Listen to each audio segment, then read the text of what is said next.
Hello, everybody. It's Dave Neal, stand-up comic and host of Bachelor Nation News, where we have all of the Bachelor news in one place. And not only here, but now also on the podcast Bachelor Rush Hour, which is soon to be called The Rush Hour as we branch into other forms of news, both entertainment and things that pique my interest. We're going to discuss a heavy topic today. It might annoy you or piss you off, but that's not the intention of this video. I'm actually going to share a boatload of grace towards the lawyer who is calling me pond scum and a leech. Some leech, some pond scum. Either way, he says he looks forward to reading mine, obituaries briefly before throwing it in the trash where it belongs. What a boomer reference. Obituaries? Who does obituaries? Maybe an Instagram story from a significant other, but weird reference. I'm in the newspaper, honey. I'm the front page. Okay, so anyhow, we're gonna get into all of this and have fun with it where we can, but also not try to feed this beast because it is getting pretty nasty out there. Something I don't quite have the bandwidth for. It's actually, believe it or not, and I know people are gonna say, Dave, protect your mental health and this and that. I'm in a perfectly, very happy place. We have our baby shower this weekend, and a lot of love is being shared with us. And not everyone has to love us. That's fine. People have their First Amendment rights to do and say what they want, which we'll see exercised. I'll also share the 4 agreements, one of which is you just don't be offended by things, which is not always easy. I get offended by certain things. This one, not so much. This doesn't bother me. So I'm going to share this. I'm also going to share that Withdrawal Law, Clayton Echard's attorney, has withdrawn their motion for sanctions. What does this mean?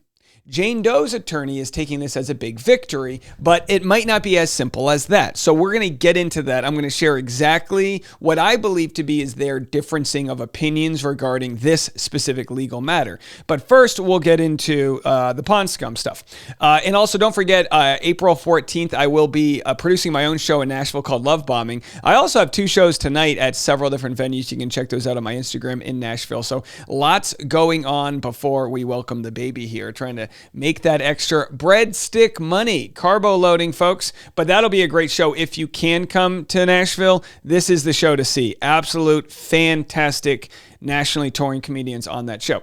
All right, let's jump into it. So it all started kind of with Jane Doe's lawyer. Now, we call her Jane Doe because we don't really want to give her name any sort of credit on and weight on our channel because we're more, at this point, concerned with finding that justice that Clayton Echard deserves. We didn't necessarily start off with a justice for Clayton idea. We just saw all the evidence and did that whole standard, trust but verify thing that we have to do. Well, Jane Doe's attorney posted this yesterday. Oh, wow. Clayton just withdrew his motion for sanctions. Huge. See post on my main page. We'll update when I can.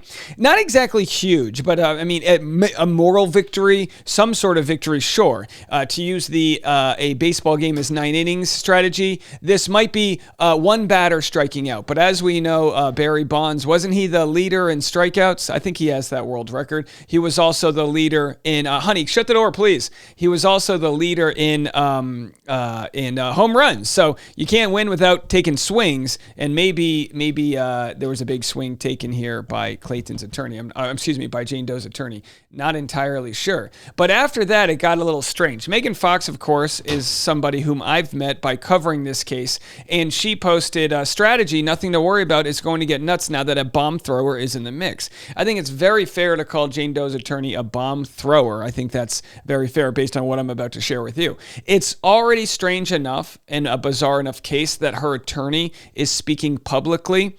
A couple of days ago, he said, I don't try my case with the public. And then why are we here getting moral victories in the public? One could argue it's probably to build something for himself. Maybe, I don't know if Jane Doe's not paying him a lot of money. Maybe she is. I'm not really sure of what his business model is.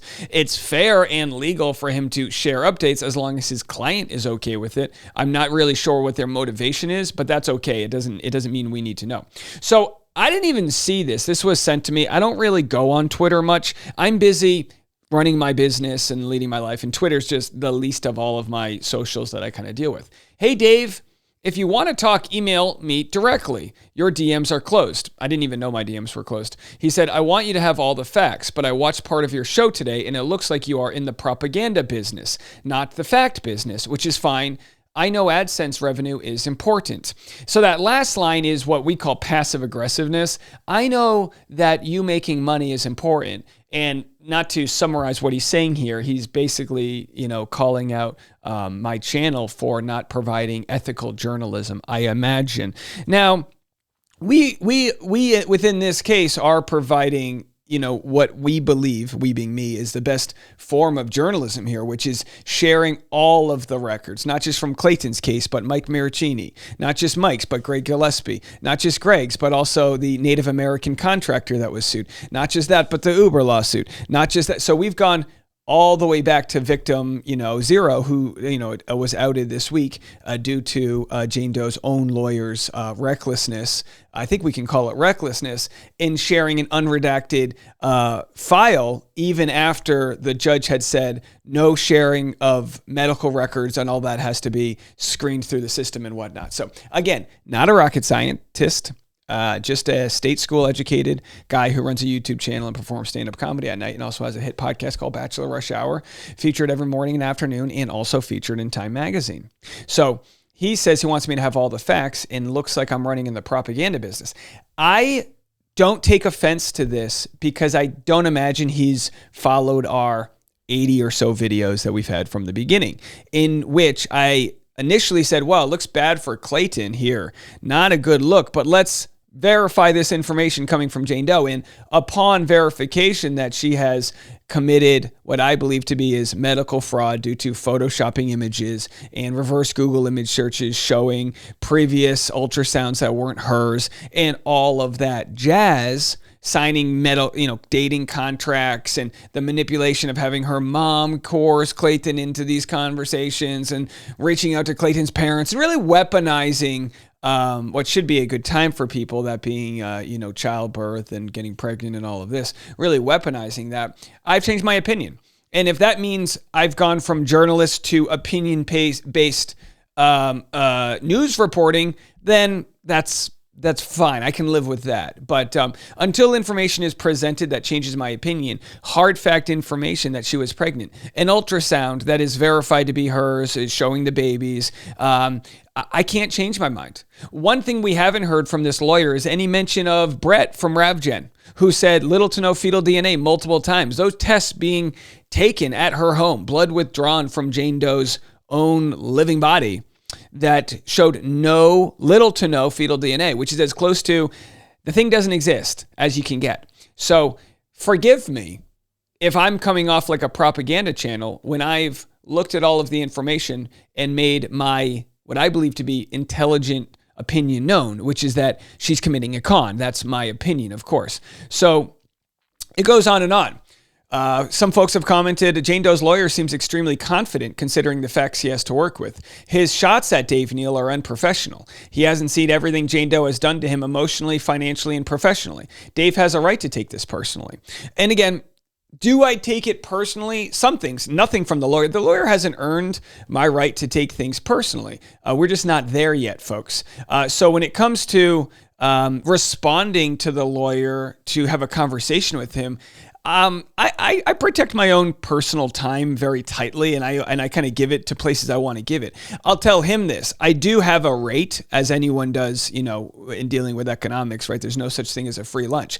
I'll get on a phone call with you for $800 an hour. That's what my rate is to talk to Jane Doe's attorney. So there you go. You can PayPal me or Venmo me. My Venmo is the same as my Instagram right there. And when the $800 clears, I'll get on the phone call with you up to 60 minutes. And if you want, we can probably do even a Zoom or something.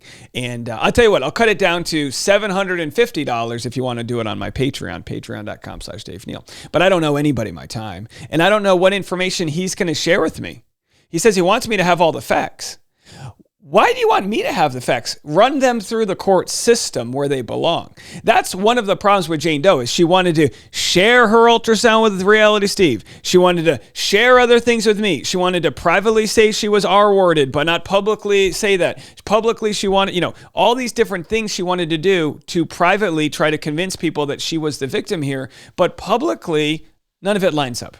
So that's where we stand, okay? So that's all the interesting things.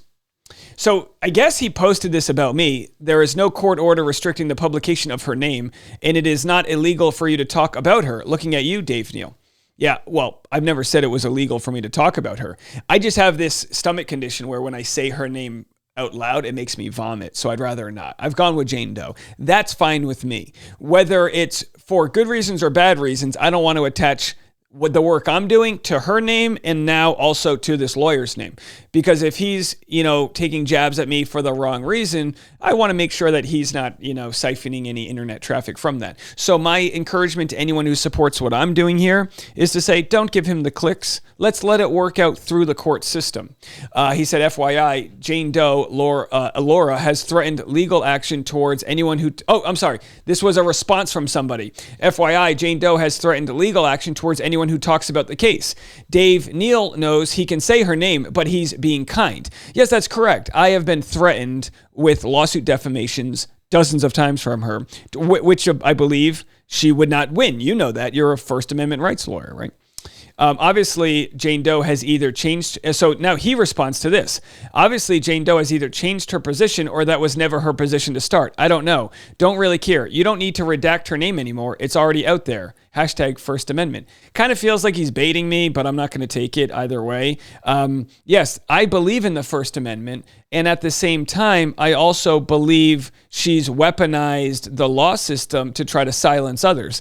As a lawyer who claims to be a champion for the First Amendment, you probably shouldn't represent clients who want to take a large, steamy shit all over that First Amendment.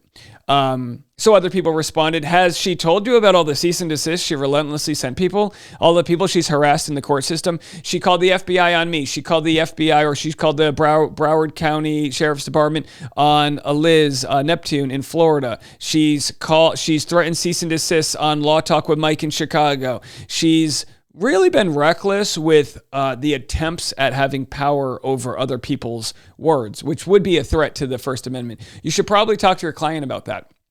So that was all the preface to say, here's where it gets nasty. And I'm sharing clips that were sent to me because, again, I don't want to give any clicks to someone who, seemingly is trying to rile me up, which, by the way, you can run a biometric scan on me. I've never been more calm. I'm excited to make this video, then go mow my lawn and get ready for my very special baby shower that I'm so excited for. This doesn't leave me up at night sleeping. This doesn't leave me up at night upset, and I get very good sleep. So he said, general blogging or hosting YouTube videos every day to talk about the case, but they are not really talking about the case. Not even close.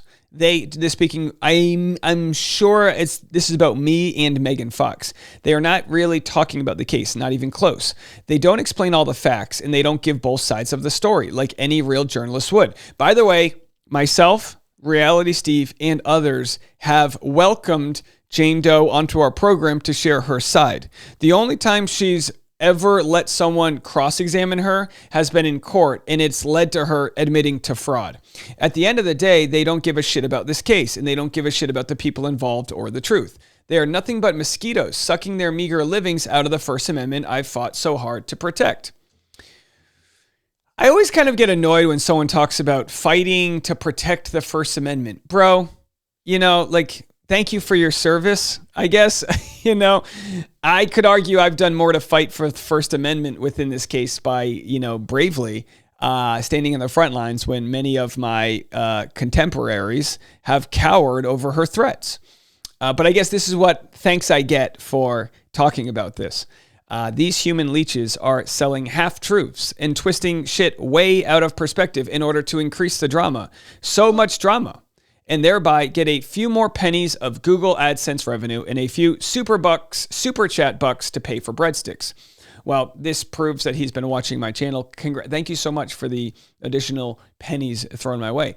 I hope he understands that my revenue stream is not just AdSense based. It is probably a quarter of what I do, but there are many other aspects to my revenue stream. If anyone's wanting to support me, you can join me directly by supporting my Patreon, patreon.com/Dave Neal. I will continue to talk about this at noon Central Standard Time today, as it's honestly pretty wild that this is happening. I would have not had this on my bingo card just a year ago. He said it honestly makes me puke.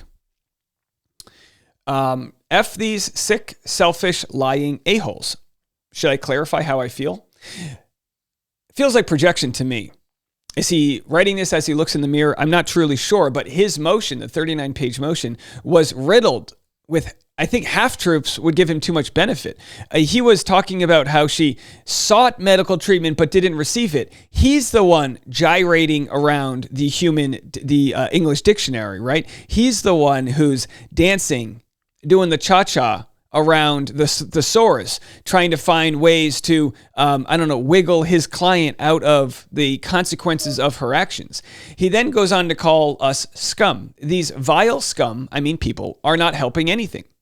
I would argue that my audience has done more to help Clayton by raising money to get him proper legal representation. This is a response to a very volatile person not wanting this case to go to trial. So what we see here is somebody backed into a corner, that being Jane Doe, and she's probably hired this guy. I don't know if there's a bonus if he can get this case dismissed, but she really doesn't want her deposition out there, and she really wants to clear the air of any of this stink.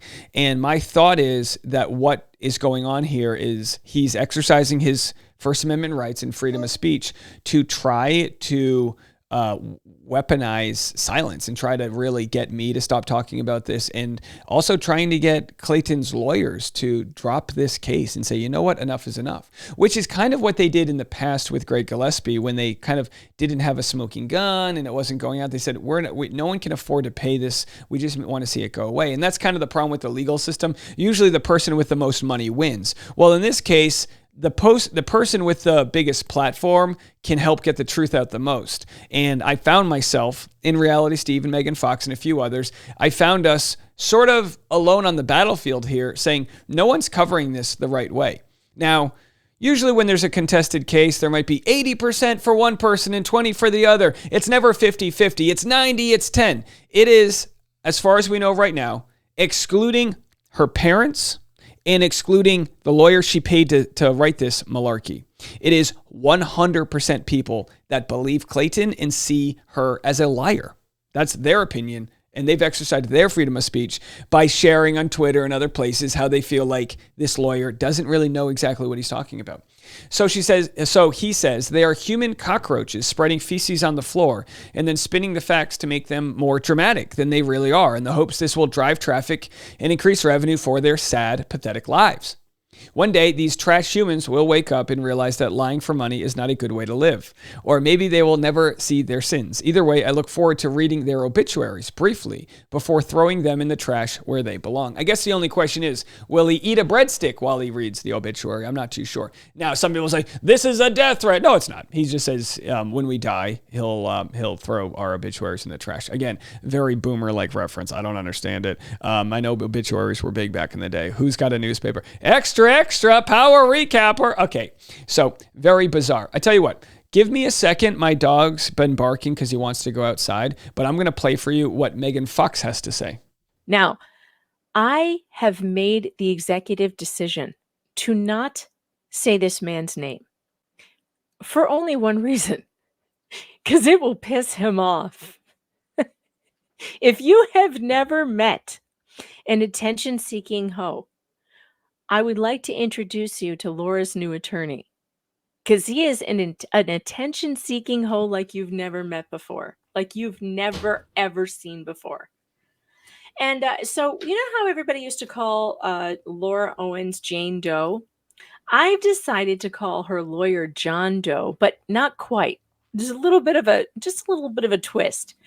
His name from now on is John Douche Canoe, because this dude, this John Douche Canoe Esquire, this dude is the douchiest attorney I have ever seen. And I've seen a lot of attorneys. I've seen a lot of douchey attorneys. I've seen a lot of like bad attorneys, not bad as in bad in the courtroom, but like bad vibe attorneys.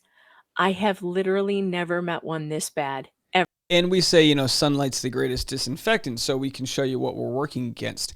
I don't dabble in the law system, in the legal system. I really don't. It's not my it's not within my scope of expertise whatsoever. I just have had to educate myself as I was being sued for harassment.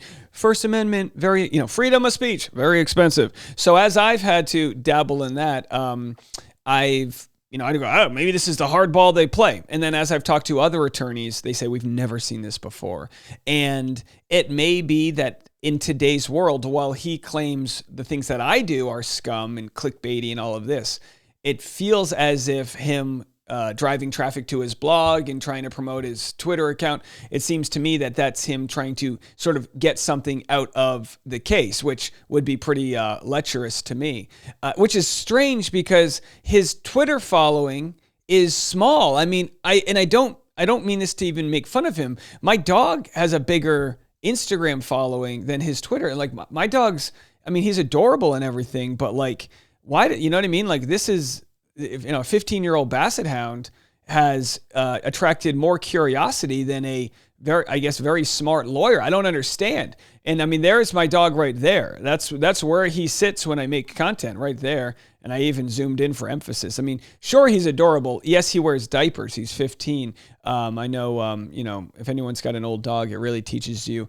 patience and compassion. But pretty soon I'll have a baby in diapers, a dog in diapers, and a wife in diapers, as she recovers from pregnancy and all that jazz. So very fascinating stuff. So anyway, Megan has shared her opinion.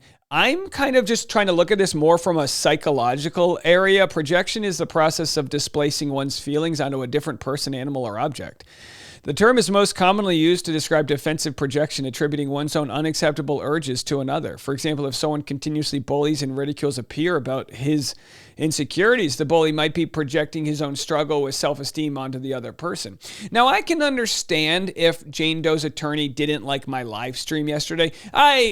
Performance art, I get upset. It really riles up the audience to sort of visualize the emotions of how absurd his motion is. But I stand by how bizarre I think it is that he was trying to do the sort of limbo around the words of soughting medical treatment versus receiving. When someone, like I said, just a blue-collar YouTuber with still a relatively small following has been, and again, I don't always pat myself on the back, knocking it out of the park with coverage over what's going on here as I see it. And I don't get everything right. I'll make mistakes and I'll hear from the audience and I'll adjust. And I have my own ego that will get flared up and all that jazz. And when you do work in the business model of YouTube, you do find sort of the most scandalous versions of what was said, spawn scum, but it's part of the truth. And that's more of a greater problem with the clickbait nature of journalism in general. Journalism, which is having a hard time surviving out there. And when anything has a hard time surviving, it'll get kind of volatile. And that's what we're seeing with the clickbait way journalism is presented. But I will say, I do not, operate much on Twitter because it's hard to fit in your emotions into 140 characters, even 280, whatever. That's hard to do. So I give people unlimited bandwidth of whatever the hell I feel like I need to say to cover the case. And I think that's okay. When it comes to people going, oh, how do you have grace for him? How do you not feel whatever? It's the 4 agreements. It's very simple. And it doesn't mean we're not daily tested on this. Be impeccable with your word. When I make my YouTube videos, I know people will call me out if I get something wrong. So I'm trying my best. I can't be perfect, but I'm trying my best. And also with regard to the AdSense thing, I actually made way more money last year than this year. Like, it's not always about money. Sure, this sort of topic has driven a lot of traffic, but trust me when I say some of the most irreverent, innocuous, like random stories go super viral. And that's probably a testament to an audience that sometimes just wants to chill out. So for everyone who says, oh, we're making a ton of money on here, we've lost a lot of people too. There's a lot of people that are very triggered by such a sensitive and tough subject. One of the 4 agreements is don't take anything personally. Nothing others do is because of you. What others say and do is a result of their own dream or perception of their rules. We all make rules about how things should be, but when you are immune to the opinions and actions of others, you won't be the victim of needless suffering. Now, I wasn't going to make a video about him. I don't want to say his name. I don't want to drive any traffic to his channel. Please, if you want to get any pertinent information, stick over here or go straight to the source material with the court system. But it does feel good to not take things personally. I actually used to take everything personally. I lived in a very reactionary part of my life, and I actually had to have a friend of mine say, Dave, you take everything. And what it was I felt like people weren't respecting me, or it's all ego, right? And what I can realize now with this new attorney is he hasn't listened or watched all of our content. He doesn't know all the specifics of my life or how much love I get from my audience at stand-up shows. I mean, just 1 week ago in Scottsdale, we had people crying, sharing their love and joy and happiness. We've had people that struggled with fertility to come to stand-up shows and show us their belly that they're pregnant now. This case has united so many good people that I am honestly losing sleep more often because of the kindness. And I'm just in awe, truthfully in awe over everyone's generosity. Don't make assumptions. That's something he did, I guess, about me. And always do your best. I don't know if he's doing his best. If his best is judged by trying to get a victory for his client, that he's knocking it out of the park. He can live with whatever moral or ethical sort of like consequences come from the stances he's taking. My guess is he just is believing half-truths from her. Maybe she's lying directly to his face and he believes it, or maybe he's just trying to get her off on technicalities. I'm really not too sure. So he talked about, let's go back to the beginning here. He talked about a huge win, which was a motion for his, which is that Clayton's attorney, Withdrawal Law, withdrew their motions for sanctions. Honestly, I didn't know too much about what this meant, so I had to talk to a lot of people, and we're going to get into it right now. So this is from his motion. The only current issue, remaining issue, is this case. In this case, is Mr. Eckerd's motion for Rule 26 sanctions, filed on January 3rd, 2024, which is presently set for evidentiary hearing on June 10th. The pending motion to compel seeks evidence which is only and could only be relevant to the issue of sanctions, because there are no other pending issues for this court to address. Thus, the only fact of consequence necessary to determine this matter is the question of whether Miss Jane Doe lied about ever being pregnant in the first place. As we'll be explaining in a separately filed pleading, expected to be filed in the next few days, Mr. Eckerd has no right to this discovery because none of this discovery is relevant. So it seems to me, from a layman's perspective, a plebeian, a Roman townie right here, is that Jane Doe's attorney doesn't want to argue whether or not she was pregnant because there is no evidence that she ever was. He wants to argue that these sanctions shouldn't have been filed and therefore the whole case should be thrown out. He's now filing a motion to have the whole case dismissed. Correct me in the comment section if I'm wrong. Well, here's the discrepancy. So he's arguing that the sanctions were filed in the wrong place and this is all wrong, and because of that, everything's got to go. They didn't do this 10-day rule or whatever the jazz was. Well, now it's my belief that Withdrawal Law said, you know what? We're gonna just remove our motion for sanctions. We're gonna go straight for the motion for the other motion, which is to find out who's gonna foot the bill here. So he believes, Jane Doe's attorney, that now that the motion for sanctions is withdrawn, that the whole case will be dismissed. That's his belief. Witnick's belief, I'm assuming, is that the motion for sanctions is just a moot point that doesn't need to be argued because it takes away from the actual case.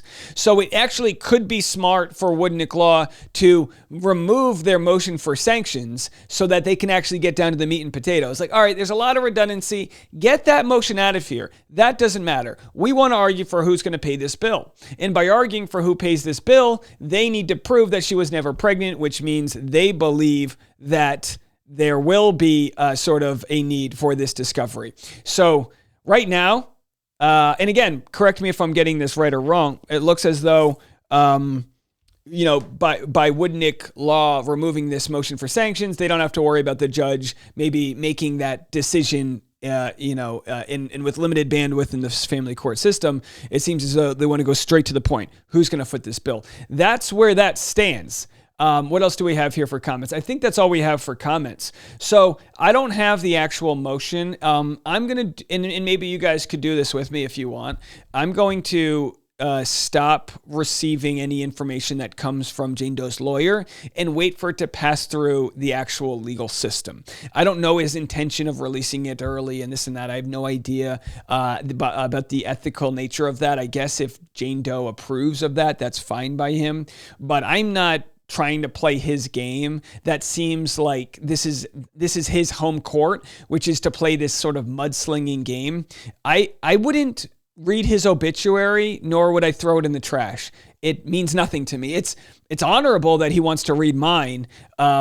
I guess. I don't know. But what he thinks of me and his opinion of me is truthfully none of my business. If this made you feel any certain way and you want to donate to the channel, you can go to patreon.com/Dave Neal. Thanks to the law of divine compensation, I have no shame attached to my business model here, and I have no regret over the way I'm covering this story. That's what makes me sleep very well at night.